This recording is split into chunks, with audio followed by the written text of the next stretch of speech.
Good morning, good afternoon, or good evening, depending on where you are in the world. My name is Julio Godinez, and welcome to today's Security Boulevard webinar, API Attack Protection. Don't overlook your number one attack vector, brought to you by ThreatX. We have a great webinar for you today, but before we get started, I need to go through some quick housekeeping announcements. Today's event is being recorded, so if you miss any part of the webinar, you will be able to watch it again for on-demand viewing. We will be sending out a link to access the webinar on demand, or you can visit securityboulevard.com/webinars. We want to hear from you, so please feel free to send in your questions at any time throughout the program by using the Q&A tab. We also encourage discussion by using the chat tab, so let us know your thoughts or just say a quick hello. Finally, stick around until the end because we are doing a drawing for four $25 Amazon gift cards, so stay tuned to see if you're a winner. Joining me today is Bret Settle, Chief Strategy Officer, ThreatX, and Mike Vizard, Chief Content Officer at Techstrong Group. And with that, I'm going to put myself on mute, turn off my camera, and let you begin. Hey folks, welcome to our little webinar today. We're pleased to have you. Bret, can we just start out maybe by level setting this discussion for everybody?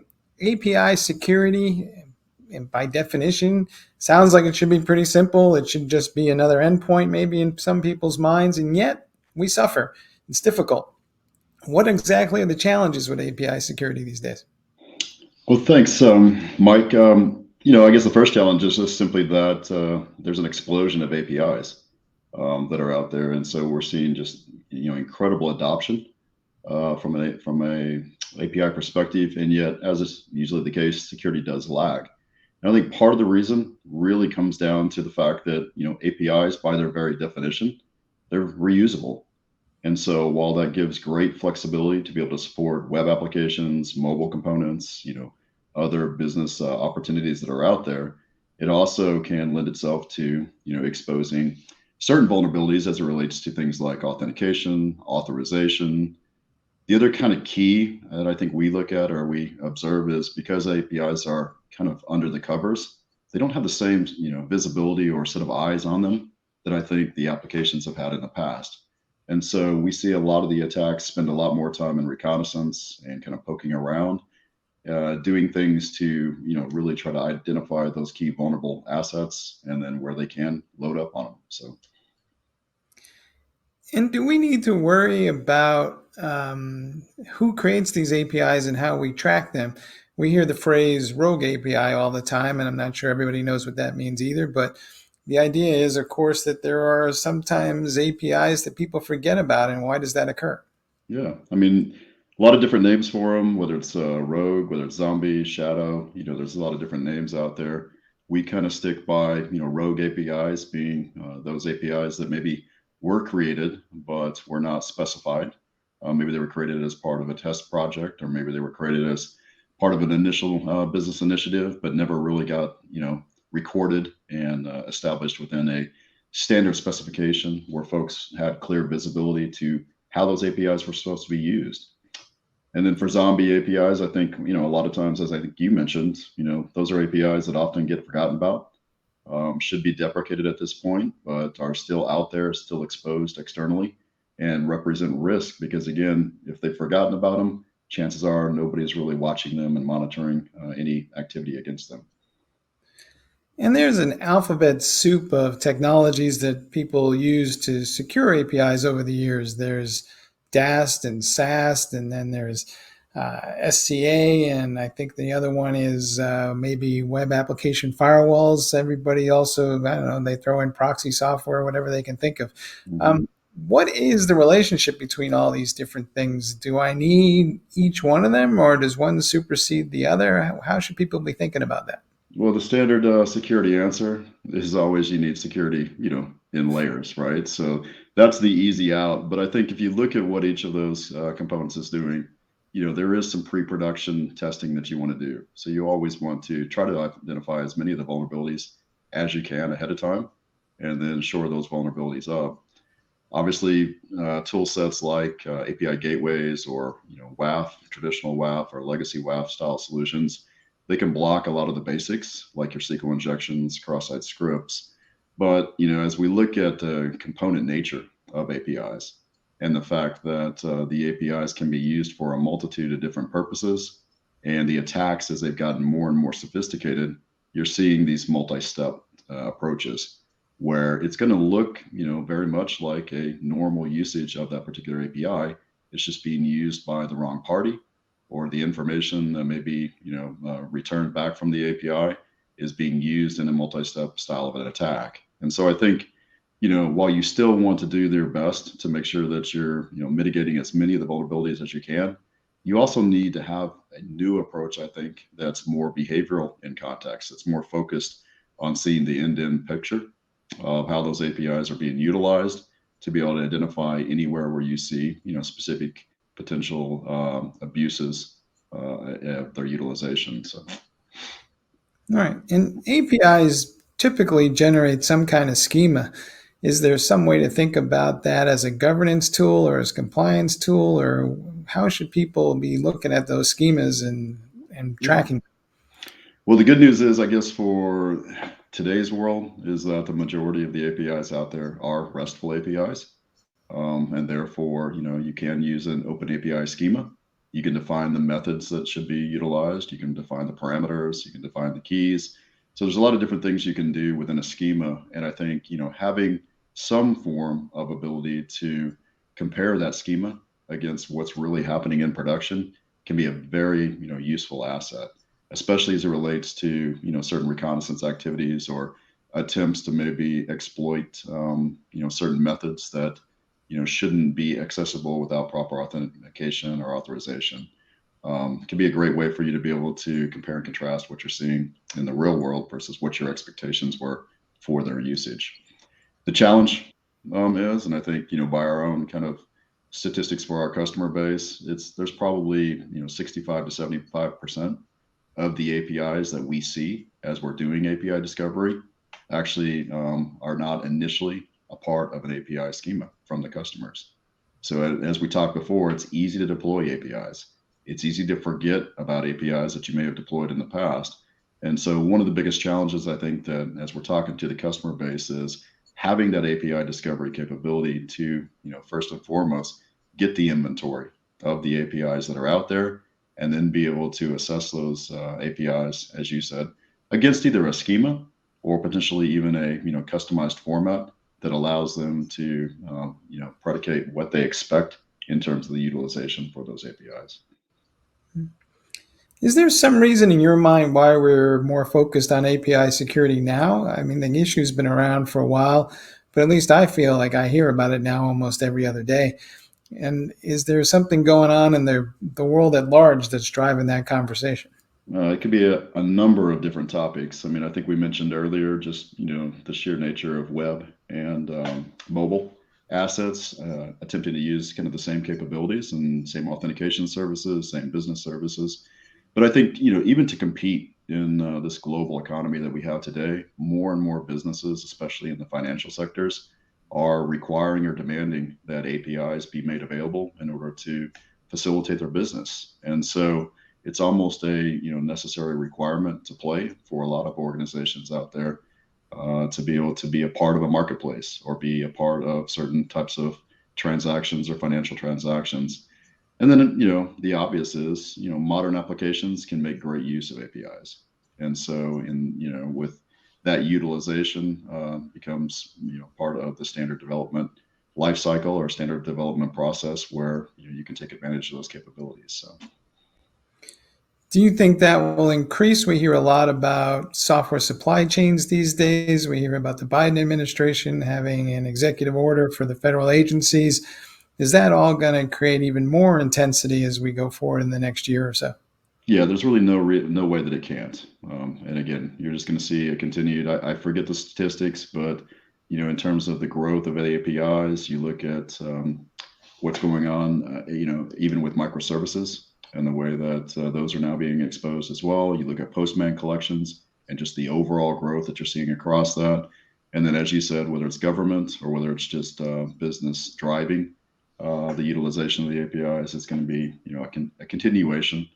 What we've seen also is, for those that, utilize the Gartner services or other services out there, they're saying it's going to be the number one attack vector, just simply because of the overwhelming amount that are out there.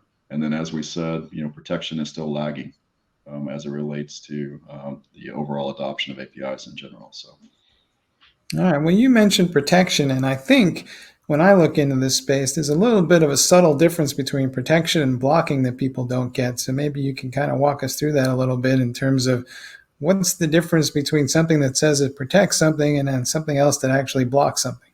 yeah, great question. And I think it's, what we're seeing is some new entrants in the market, and they've got a lot of investment behind them, and it's for the right reasons because they're really looking more holistically at how APIs are being utilized. They're looking at over a longer period of time.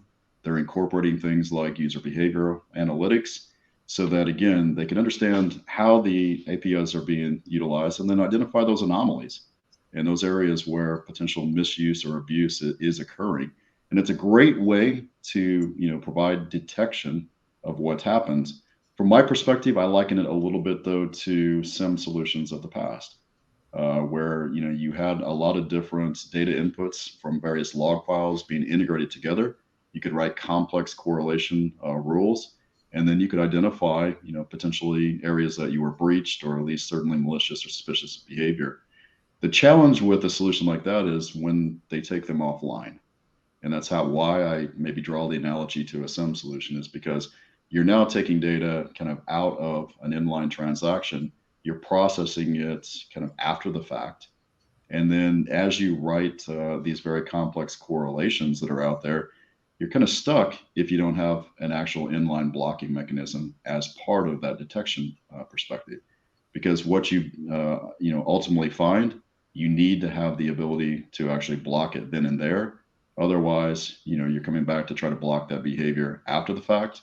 And in many cases, the complexity that was required to actually detect the actual attack vector is way more complex than maybe what you could craft in a traditional legacy, web application firewall or an API gateway.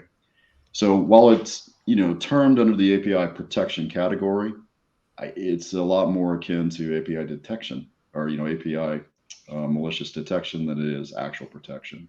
And so I think that's something that you'll see as we move forward. You'll see integration capabilities be brought to bear. But again, you're taking a very complicated subject matter, Chinese, if you will, and you're trying to then convert it into another format, and it just creates an integration complexity that I think if you can avoid it, you should. Who's in charge of API security these days, since you brought up that whole process? But is this something that belongs to the security team, or is it more of the development team, or are we looking at something that needs to become a team sport? Who does what? Yeah, well, I mean, I think what we saw a lot of in the web application firewall space was, more and more ownership shifting left to the development organizations. I think with APIs, there's still some of that, going on, but because of the reuse facet of the APIs and the fact that, oftentimes these APIs are serving multiple different application groups, multiple different users, what we're seeing really is it's the security teams that are really kind of taking, the primary, at least evaluation process here, because they understand that this exposure surface now with these APIs is just so broad and it's well beyond, typically any one application team. So definitely something that we're seeing come in at us from more from the security organization side of the house. So maybe it's about the security team figuring out how to lean left versus everything shifting left, but we'll see how it all turns out. Again, the challenge for security teams has always been how do they get the access and how do they provide the capability without slowing down the pace of business and the pace of development, right? And so how can they have a solutions that are still very easy to deploy, but provide the kind of visibility that they need? So that's been the challenge from the beginning, and it's a challenge that will continue to move forward. So. Do you think the bad guys are looking for these APIs now? Are they actively scanning for that? Have you seen a shift in their patterns? Yeah, I mean, one of the things, especially with credential stuffing type of attacks or any kind of account takeover attacks, it's definitely something where we see the reconnaissance occurring, and it's not just occurring for the APIs, right? That's where they're looking at applications, and they're identifying both the APIs that are being utilized as well as the web components that are being utilized. In the early days, maybe a year or two ago, what we were seeing is once they found the authentication services that they felt were protected by the web components, they would definitely load up on the APIs behind the scenes. And one of the biggest challenges, I think, even with some of the aforementioned solutions that we talked about, is these guys are pretty good at what they do. Obviously, they're financially motivated, and therefore, they take it seriously. But just the advent of bots and the fact that they can start to distribute these attack vectors across tens of thousands, if not hundreds of thousands of bots, allows them to go rapidly, but at the same time very low and slow. They can stay under the thresholds of detections of maybe traditional web application firewalls, but distribute it across multiple IPs, and therefore have a much broader attack surface. And so again, those were the guys initially that we were seeing, that they would come through doing the reconnaissance very early, identify the vulnerable, components behind the scenes, and then really distribute it across, tens of thousands of IPs for the attacks. So the attacks are increasing both in volume and sophistication on both sides of that equation, which can be challenging. But the attack surface itself, if I remember back in time, there were SOAP-based APIs, there were REST APIs, there's now GraphQL APIs coming, and there's probably a few that I forgot along the way. Sure. Can I defend that level of attack surface? Is that part of the challenge here? Is there so many different flavors of APIs? Yeah, well, definitely the total number of flavors is, a challenge, just simply because we talked maybe previously about a schema. And yes, a schema kind of, it applies to the JSON files, or it applies to maybe open APIs that are RESTful. When you look at GraphQL, it's a very different format, and it's a multi-tier format.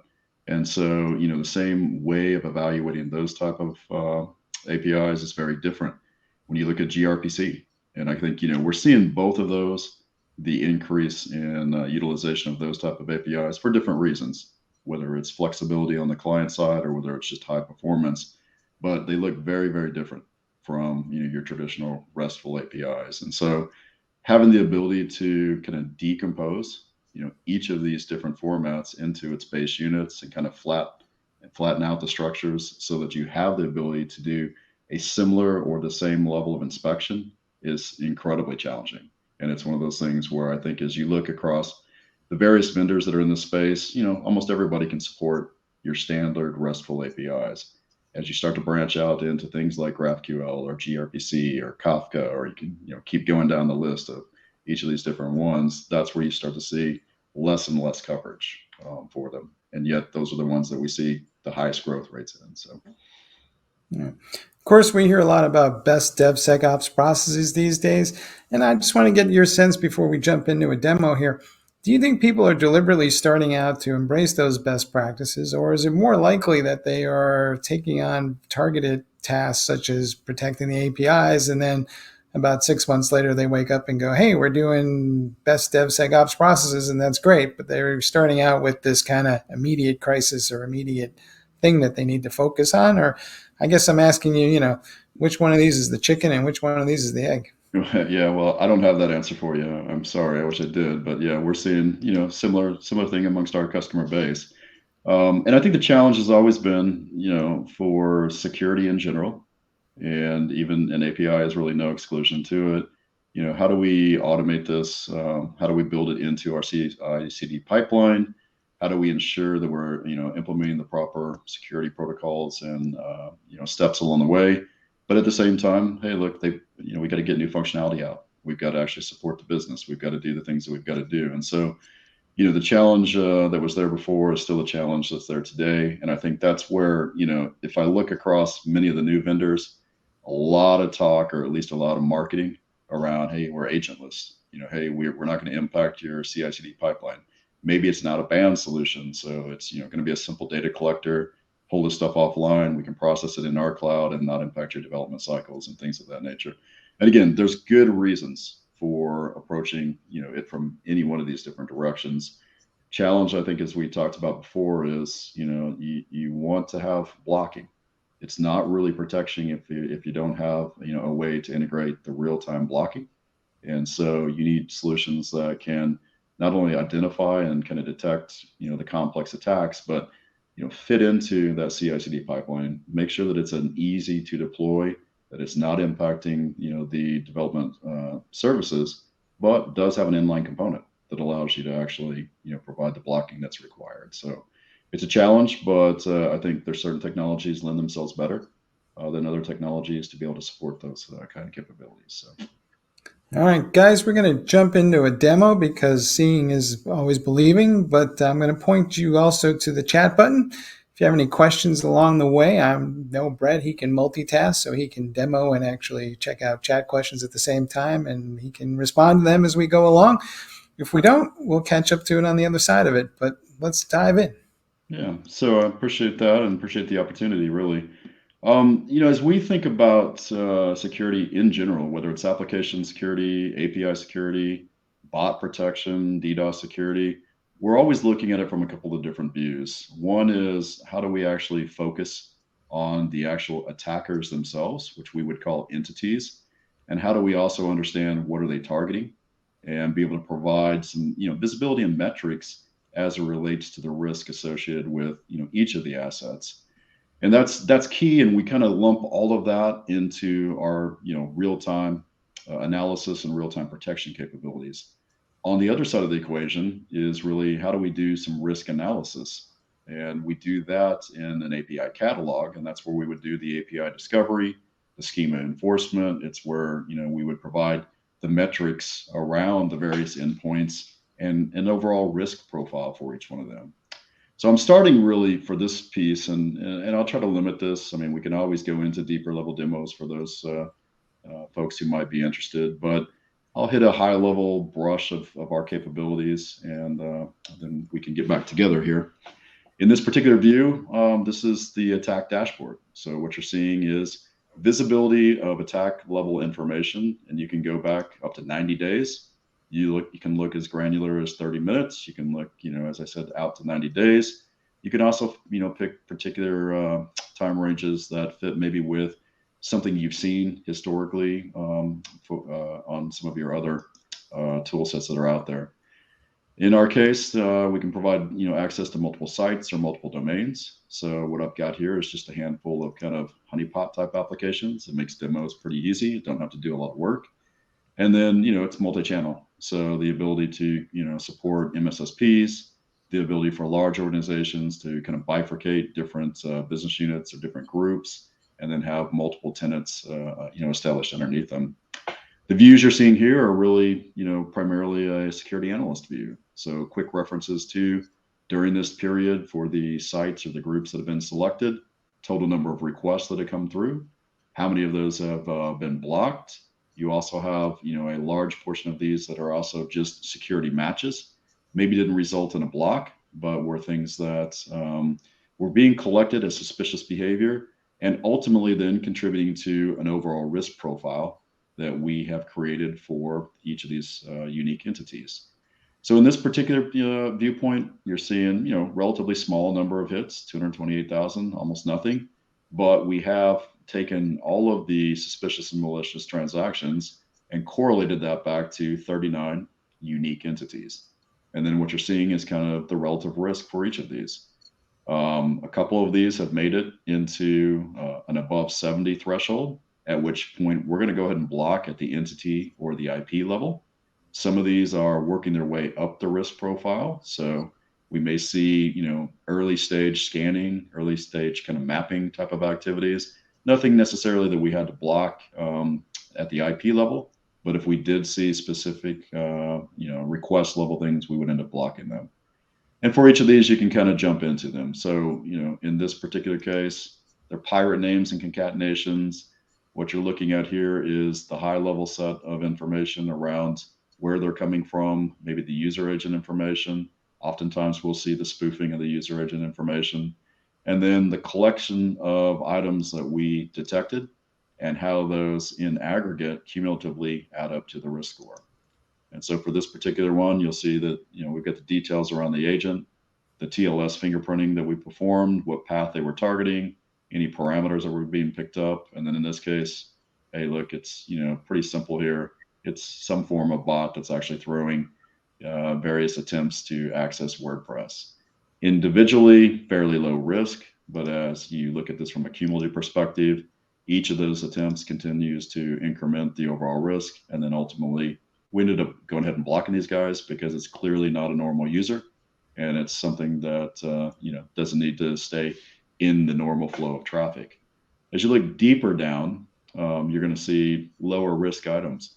But unlike maybe some of the traditional solutions out there, we don't want to just ignore this behavior. We actually want to see, what are they doing? Are they potentially, hitting multiple applications? Are they doing some form of, application mapping or API mapping? Are they doing certain things as part of their reconnaissance that would be dead giveaways, that they are potentially malicious, and also gives us greater intel as to, are there particular vulnerabilities that may exist under the covers for each of these. So again, what you're seeing here is just, from an attack perspective, we want to be able to list out each unique attacker. If there are certain attackers that maybe are utilizing multiple IPs. So in this case, this is a known bot called MJ12 bot. As you'll see, there's going to be multiple IP addresses that they have used as part of their, attack stream here. We've correlated all that, activity underneath the same entity, but then have the various different domains, the various paths that they were targeting as they switched from IP to IP, and then the relative risk scores that were being additively or cumulatively brought forward for this. So again, just the biggest challenge, I think, is visibility when you're talking about security and when you're talking about protection. And so many solutions end up being quasi black boxes. They may tell you that they blocked, X number of SQL injections, X number of cross-site scripts, or, the various rules that were hit. But what they're not helping you understand is, what's the overall sophistication level of the attackers? How many unique attackers are you seeing? What are the trends in terms of, increases or decreases? What are they targeting, and what techniques are they using? And so this is just our way of, taking kind of the long view, watching for a minimum of 90 days from the last time that we saw a particular attack, and then correlating, continuously anything from multiple different ways of detecting back into a single attacker. Good example here, I think, and we'll look at a little longer view of just someone that, was performing multiple different types of things. So we picked up directory traversal. We also picked up, indicators of cross-site scripting, SQL injection. We saw multiple attempts, and then ultimately we blocked based on cumulatively the amount of information we're seeing. By default, we want to limit false positives, and we certainly don't want to stop bad traffic. So the solution is going to, and it's configurable, but it's going to release the block after 30 minutes, but it's going to keep the score. Should this particular attacker come back, even if they're targeting different application or different paths, any net new suspicious behavior will automatically be additive to their prior behavior. And then typically by configuration, after 3 strikes, you're out. So the solution is a good attempt to really minimize the overall number of false positives, but actually provide great detail as to the types of attacks and attackers that you're seeing. For the other view, it's really a top targets view. So in this particular view, what we're looking at is, these are all of the applications. These are the total number of suspicious events that we're picking up. Attack state is, how deep are they getting from a kill chain perspective? So while we may be seeing a fair amount of reconnaissance, that's typically going to be low risk. As we see deeper levels of penetration to, whether it's malware, whether it's brute force or exploitation, gives you a better sense of the type of attacks. And then for each of these, basically the ability to go through and say, so what are the specific paths that are being targeted for each one of these? How many unique attackers? How many unique events are we seeing? And then again, the ability, even from this view, to say, hey, is there something around this JPG URI? Is there something that we're picking up either in the parameters? Is it a single entity? Is it multiple entities? And even the ability to kind of go deeper into the visibility as to what are we seeing and what type of events are being picked up. So again, it's a 50,000 foot flyby, but I think, the keys to this part of the application are really, how are we providing good visibility for both applications and APIs? to the various attacks, especially for those attacks that kind of bridge both the web components and the API components. How do we correlate the entire stream of that attack information back to a unique entity? And then how do we break down each of those, endpoints or each of those paths to say which ones typically get targeted the most and by who, and what techniques are we seeing? So generally just as much information as we can provide, because we're correlating again using multiple different viewpoints and contextual based sensors, as well as looking at it over a long period of time. The other view that I described was really around, an API catalog and the ability to go out and say, how do we, not just based on a schema file, but how do we actually start to look at each of the APIs? How do we start to look at how they're being utilized in terms of which endpoints are actually being hit? What are the methods that we're seeing? What are the keys that we're seeing? And then for each of these, how do we take it down to the next level and actually start to look at, are there specific attacks that we're seeing for these various components? And if so, what, who are the unique entities that we're seeing? What's the kind of behavior that we're seeing against each of these?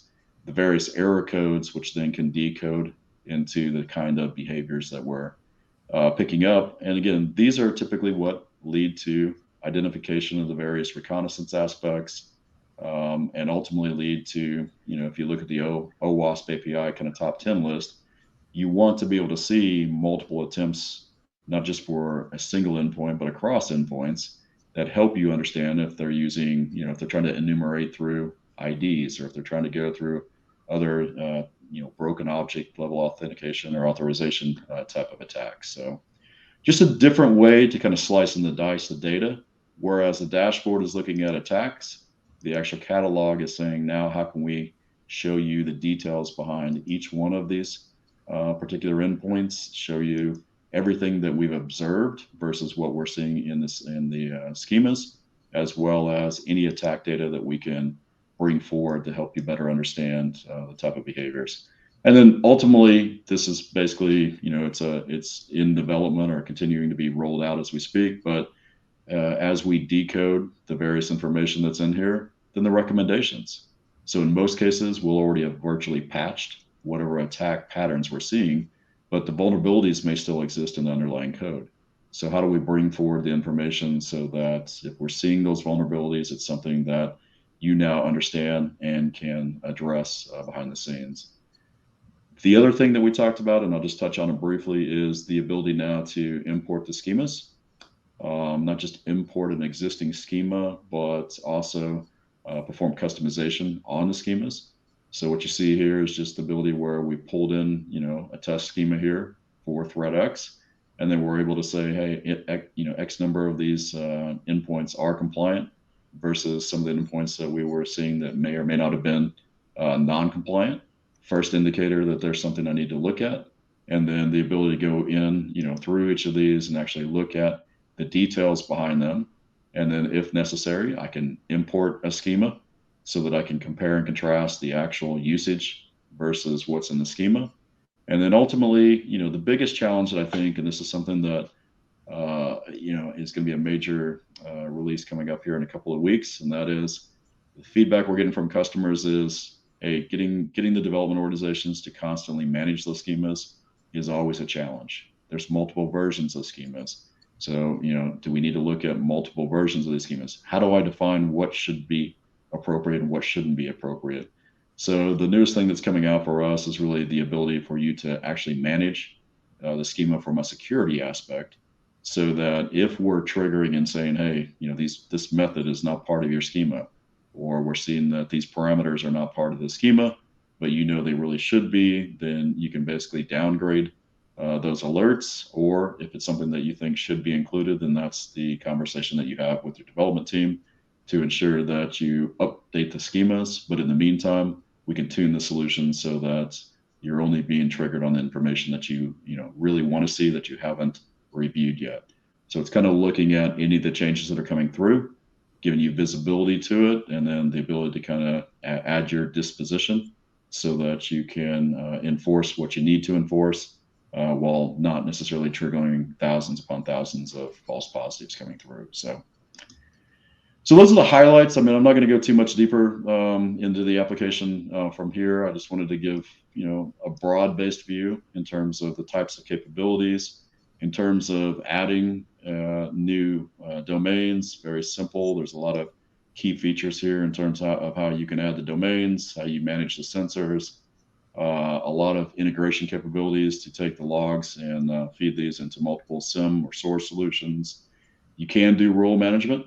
One of the highlights of our solution is that even for customers that have thousands and thousands of domains, and we typically don't create more than around 30 or 40 custom rules for that customer. The reason is this solution operates very differently from a legacy solution. It's not a bunch of binary signatures. It's not looking at single requests and trying to make a binary decision. It's actually a context-based solution that's looking at a lot of different points of view, and then based on what it's seeing, letting the risk really drive the type of blocking, and that really eliminates most of the actual detailed kind of fine-grained rule development that other competitor solutions require. So great way to limit false positives, but still have the same efficacy and same visibility to what's out there, but not necessarily generating the false positives. So, and with that, I think I'll cut the demo short. Okay. Let me ask you one question directly related to the demo. You were talking about taking the long view, and I think there's a tendency where you just kind of want to swat away threats as they come along. Do we need to spend more time looking at those new and unusual threats to kind of figure out what's going on with that attack vector, and that may be worth a little extra time? It is for us. I mean, again, what we do is classify everything that we see, in terms of its risk. So obviously, if it's an all-out exploit, it's a SQL injection or cross-site script, and that's worth blocking on the first attempt. But if it's something that's a lower risk item, maybe it's a potential comment spam or something along those lines, okay, we'll raise the risk, but it's not necessarily ready to block until we see, okay, yeah, this is true abuse, and we've seen enough of it that it's not a legitimate user and it's time to block. That's what we do on the web application side. I think where it gets more complicated on the API side is, hey, look, this may be normal behavior for this particular endpoint under this context, but under any other context, that would be suspicious behavior. And so that's where the long view really comes into play. You now need to have the baseline in terms of how these APIs are executed kind of on an end-to-end business flow process. You need to also understand, the key indications of somebody that's looking for an authorization or an authentication vulnerability. And when you see those type of executions, then obviously, tracing that back to the actual attacker, and then as you track that, so increment the score and block them, it takes more than a single event, but certainly looking at it over a longer period of time allows you to make a more definitive decision, as well as provide that information back so that the users or the customers can better understand what kind of attempts were performed and what kind of exploits were they attempting here, and how can you better defend against those in the future. So it's just part of our architecture. It's something that the biggest thing we wanted to get away from when we first started the company was this looking at a single transaction and then trying to match it against some known signature or some known set of rules. There was not enough information to be able to make good quality decisions while still limiting the false positives. Mm-hmm. Let's go to some of the questions that we're getting. And one of them is pretty straightforward. Is there a simple checklist of requirements that people should keep in their heads for an API security platform? And what might that look like? Great question. I mean, again, we talked a little bit about defense and layers, and I think as you're thinking around your priorities, is SAST or DAST or SCA or kind of pre-production capabilities, is that more important to you? Is an API gateway to kind of handle the management discovery, is that more important to you? But I think from a protection perspective overall, kind of things that at least we are prioritizing around, you need a tool that can do the API discovery and can do some level of risk analysis against the endpoints to understand, based on what you're seeing and based on the usage of those APIs, where do you see the most risk, and what are the recommendations in terms of provide protection. I think providing, a fully integrated approach. So the other challenge I think some of the newer solutions are going to have is, as we said before, a lot of these attacks are coming across tens of thousands of IPs. And so while you may be able to, detect certain behavior and then say block that IP, when you're under attack and it's at a, DDoS level or it's at a bot level, you're not going to want to basically say, hey, block this IP, block this IP, block this IP. I mean, you're going to need something that can look at the entire behavior and be able to both correlate that information as well as block the complex behavior in real time. I think, DDoS protection is a must. It's just the scale that we're seeing these attacks come through. It's not all. There's always going to be those advanced targeted things, but I think having, again, a fully integrated type of solution is always going to be the best. The real-time component, I mean, I can't stress that enough. And not only the real-time component for just doing the detection, but I think having the ability to do things like IP interrogation or IP fingerprinting and make that part of the overall solution so that in real time, you can not just, respond with a block, but maybe respond with, types of interrogation that help you learn better who's on the other end, or provide, active deception components, things of that nature. So having a solution, I think, that can, utilize multiple forms of detection and response in real time, super important. We provide a managed service, and we don't just manage the platform, we don't just manage kind of the analysis pieces, but we also help to manage the policy enforcement and even the attack defense that's a part of this. And I think not all companies are looking for a managed service solution, but one advantage of a managed service solution is we see a lot of attacks across a lot of different customers. And so that crowdsourcing component of being able to say, hey, take Log4j, the instant it was out, we were able to see it. We were able to provide, a certain level of patching across all customers immediately. And then as the variants came, we were able to continue to take kind of whoever saw that variant come through first, we were able to provide that, a protection against that variant across all customers. And then Log4j was good as well, because some of the ways that you had to protect against it could have a performance impact. And so having a group of qualified resources that can work with you, understand the trade-offs of maybe the performance impacts versus, protection schemes, and then provide kind of a unique protection plan for each customer, very, very important.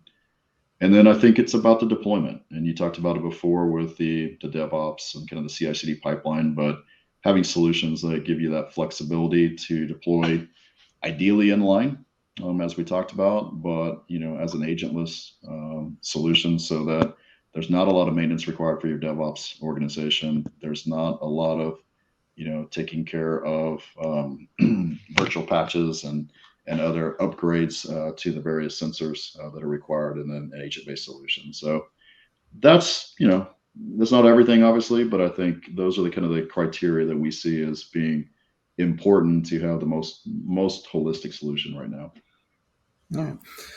We covered a lot of ground, but one of our attendees wants to know if, precisely what differentiates ThreatX from everybody else out there who's talking about API security, because I think you touched on a lot of these points, but if you had to put it in a, what are the top three that you want people to remember, what would it be? We've been doing API protection for the last, 7 years. So, we started from the very beginning as an inline proxy model, but we started with this architecture that we've talked about, which we call attacker-centric behavior analysis.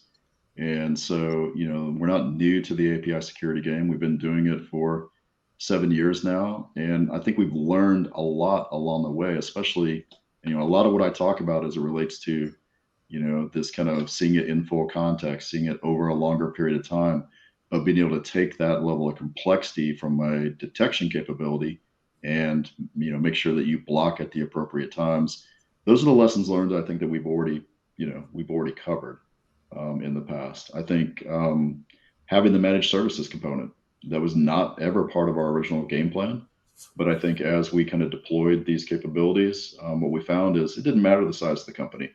They could be a Fortune 20, or they could be a large small business, or kind of the large end of the mid-sized business organization. They were all looking for additional just feedback additional input, additional kind of eyes on to help them deal with the complexities that they were seeing, because it's it is a complex cat and mouse type of game that's out there. And so even questions as simple as, hey, we're seeing this, is everyone else seeing this? What are the trends you guys are observing? Should I be concerned that we're seeing an increase in these type of attacks, or is this kind of going on industry wide? So I think having that managed services piece that was quasi consultative with our customers to help them interpret the data and then build the custom schemes was a big differentiator for us, and continues to be. And honestly, we see a lot of the competitors trying to enter into this market, but they're taking it more of a, hey, we'll manage the platform for you, or maybe we'll manage certain pieces of it, but not necessarily partnering with their customers, I think, in the way that we're doing it. And then I guess the third way is just really the deployment flexibility. We host the solution for a large percentage of our customers, and that makes it a true easy button for them. But in other cases, because it's container-based deployment, they have the flexibility to deploy it as images in the major cloud vendors, or they can deploy it as a container on premise, or deploy it themselves in whatever kind of service mesh architecture they've deployed. So a lot of flexibility, and really the ability to handle the hybrid approach while still providing the same level of visibility and protection across their heterogeneous environment. Those are probably the biggest things that, as we work with our customers, and especially as we get the feedback during renewal and expansion cycles, that's typically what we're hearing are the biggest drivers for them of staying with ThreatX. So. All right.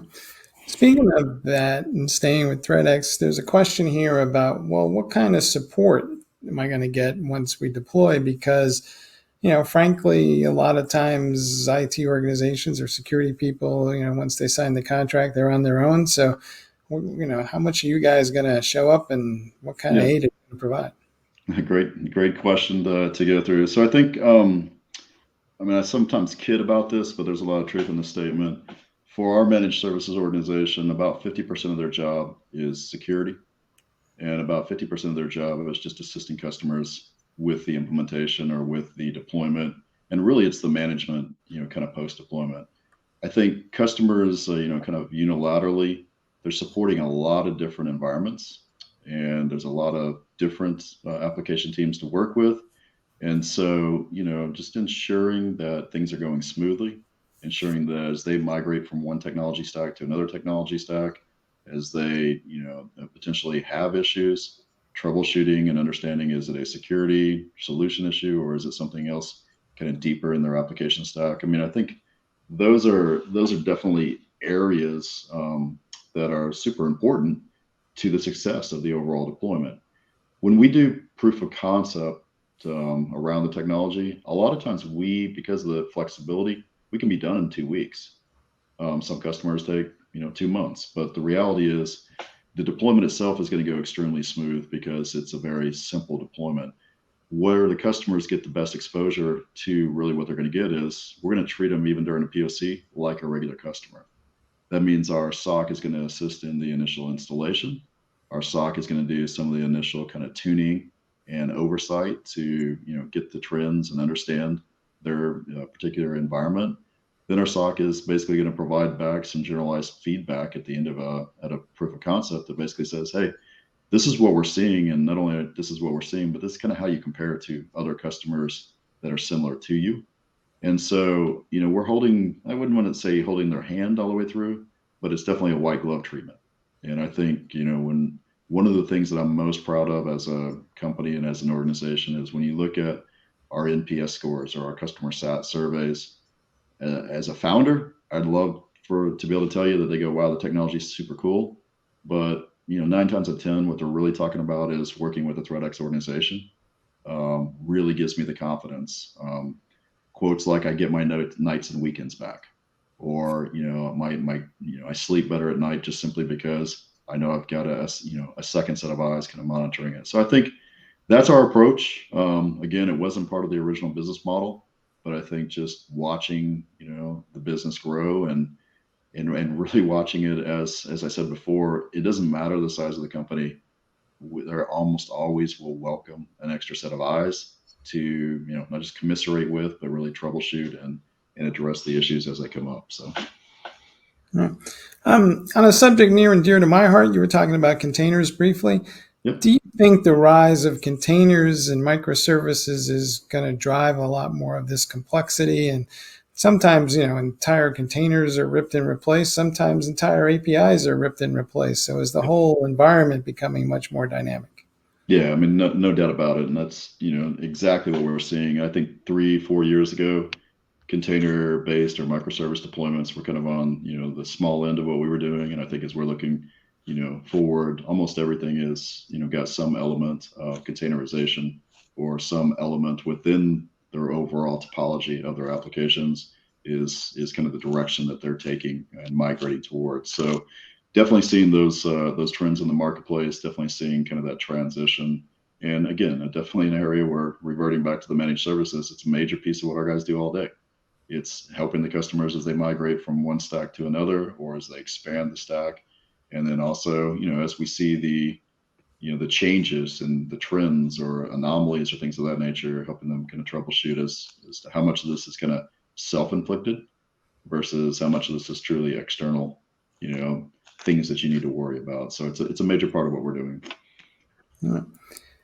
What do you think are the most widely held misconceptions among customers when you first engage them? What do you wish that they knew before you got to the meat of the solution? What do you encounter most frequently that you wish those organizations kind of were schooled on before they even get started?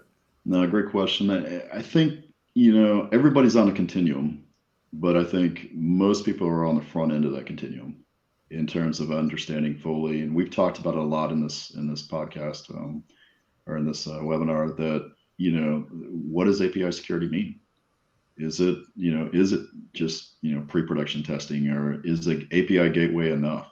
And does it do everything that I need it to do? Or the kind of the next generation of these API protection platforms, is offline a good idea? Is it not a good idea? So I think, what we're seeing is there's a little bit of a, wow, API snuck up on me, and I'm still trying to somewhat figure it out and understand exactly what is it that I need to have,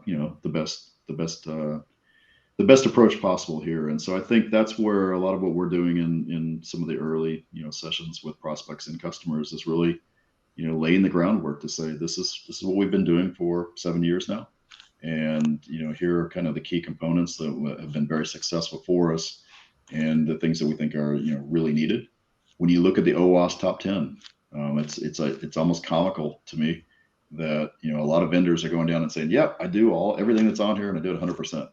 And it's like, well, exactly how are you doing that? And when you really break down kind of, the way they're addressing some of those OWASP top 10, it's a very small fraction of really what that vulnerability is all about.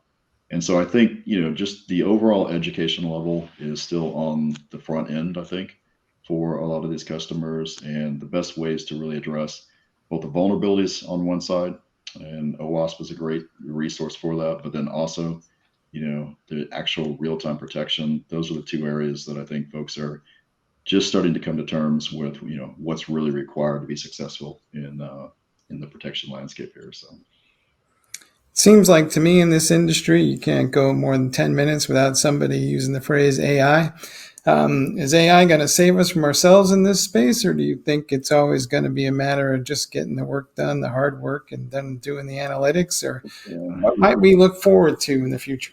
Well, I think, everybody's got a religious philosophy about what is AI, what is ML, so I will not dive into that aspect. What I will say is, the attacks just are getting more and more complex every day, and APIs really facilitate in many ways these kind of multi-step or longer duration style of attacks. And so having some form of, analysis capability that can look at the broader picture, look at it in more of a full context, take into account things like user, behaviors and even service behaviors, and paint a broader picture to really identify where are those anomalies, or where are those, suspicious and malicious type of activities.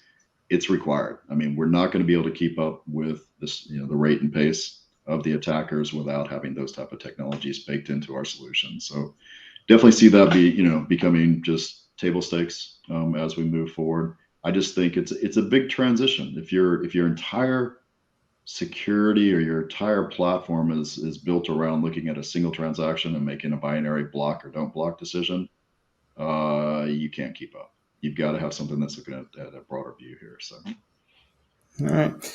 great. One last thing, compliance people. Are they starting to figure out this whole API security people? I know on the one hand, we're not always in love with compliance because it creates this minimum level of security in our minds that's not really real. But Yep. are we starting to see these compliance officials starting to figure out that there is indeed this API issue that they're looking hard at? Yeah, I think there's too much noise in the market. There's too much going on right now that for compliance, to be ignored. And so I definitely see, the compliance officials. They're like everyone else. They're still trying to figure out, well, what is it and what should we, ensure is required. And that's where I think the visibility aspects are super important to any solution that, a customer is looking at. You've got to be able to show that you have something that is actively doing what it should be doing and is also providing a lot of information back, especially around the areas that are being targeted. And in our case, we like to say not just what's being targeted, but sophistication level of the attackers. I think having that style of solution lends itself better to be able to satisfy some of those auditors' requirements. But yeah, back to your original question there. They're still trying to figure it out like everybody else is, and exactly what's going to be required from what we're seeing. So. Hey, and maybe the most important thing is just to be able to generate the reports that show that you're on top of it. Because when I talk to some folks, they'll spend 10 minutes fixing the thing and half an hour generating the report. So maybe part of what you guys are doing is helping with the reporting structure, right? Absolutely. Absolutely. All right. All right. Hey, guys, thanks for spending some time with us. It's been a great session. I'm going to hand it back to Julio, who's going to walk us through the winners for our raffle. And I want to thank Bret for sharing his knowledge and expertise as well. And it's been a pleasure. Thank you. I really enjoyed it. Absolutely. Just a reminder that today's webinar has been recorded. So if you missed any or all of the webinar, you will be able to watch it again. We will be sending an email with a link to access the webinar on demand. And the webinar will also be available on securityboulevard.com. Just look in the on-demand section in the webinars page, and you will find it there. I did mention at the beginning that we were doing a drawing for 4 $25 Amazon gift cards, so I will announce those right now. Our first winner today is Lynn A. Congratulations, Lynn. Our second winner is Curtis M. Our third winner is Rodell M. And our final winner is Bryson O. So congratulations to all our winners. We'll be reaching out to you via email with instructions for claiming your Amazon gift card. So please check your inbox. And if you don't see it there, check your spam folder. Once again, Bret, thank you very much for taking the time to put this presentation together. We all appreciate it. Thank you. I really enjoyed it. And I'd like to thank the audience for their time and engagement. This has been Julio Godinez signing off until next time. Take care, everyone. Thank you. I got it.